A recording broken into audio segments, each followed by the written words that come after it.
Sarà la possibilità di prenotarsi sul sito della Regione dalle 14 di oggi. Confermato dunque l'avvio già dal pomeriggio delle prenotazioni per i vaccini rivolti ai bambini tra i 5 e gli 11 anni, appuntamento che potrà essere fissato solo al compimento del quinto anno del proprio figlio. Previste corsie preferenziali con orari dedicati per evitare lunghe attese ai più piccoli, due le modalità che ogni ULSS potrà in piena libertà adottare o negli ambulatori dei pediatri o negli hub vaccinali. Anche la prenotazione avverrà o direttamente contattando il medico o nel portale della Regione.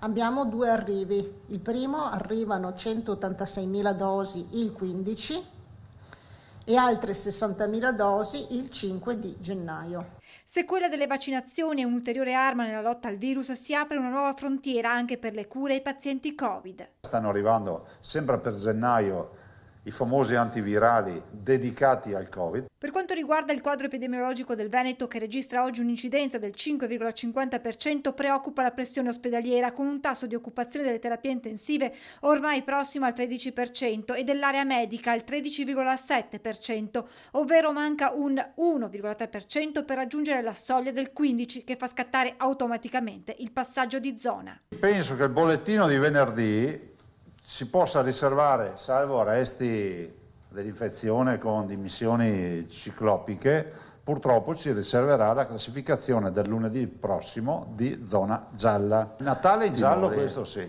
sarà giallo anche Capodanno. Oggi non abbiamo proiezioni di rossa. In tutto questo sale sempre più la tensione. Notizia delle ultime ore: le nuove minacce apparse su una chat Telegram nei confronti di ministri e del premier Draghi, con tanto di pubblicazione dell'indirizzo di casa. Considero tutto questo molto grave. Credo che la magistratura dovrebbe valutare con serietà le parole di Zaia. Io penso tra i tanti di aver avuto il trattamento peggiore, no? Perché per me hanno fatto anche un video. Nel mio caso il magistrato a Venezia ha deciso che non è un reato. Per cui non so se poi, se siamo tutti nello stesso paese, immagino che a livello nazionale tutti decideranno che non è un reato. Se a voi sembra normale che fare un video per andare a casa di uno non sia da prendere in seria considerazione, ne prendo atto. Il problema è che l'omologazione che purtroppo a volte con queste archiviazioni c'è, o la sottovalutazione peggio ancora, dà la stura a una legittimazione a 360 gradi.